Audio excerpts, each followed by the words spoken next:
Rain and hail have brought havoc to several Chinese provinces, causing casualties and economic losses. In the past days, floods in Hunan, Guangdong, Guangxi and Guizhou left 1 dead and 5 missing. More than 11,000 people were relocated and 4,900 people received emergency aid, such as food and drinking water. The Ministry of Civil Affairs estimates the weather front caused economic losses of $64 million. In southwest China's Guizhou province, torrential rain has left 5 people missing.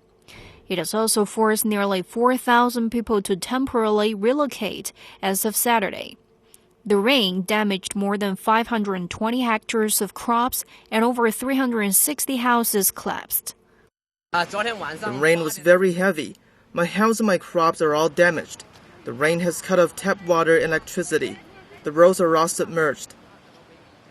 Direct economic loss reached over $4.7 million. My bed, my quilt, my closet are all flooded by heavy rain.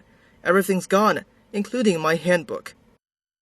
In neighboring Guangxi Autonomous Region, heavy rain caused direct economic losses of $2.5 million, and more storms are expected in next 4 days.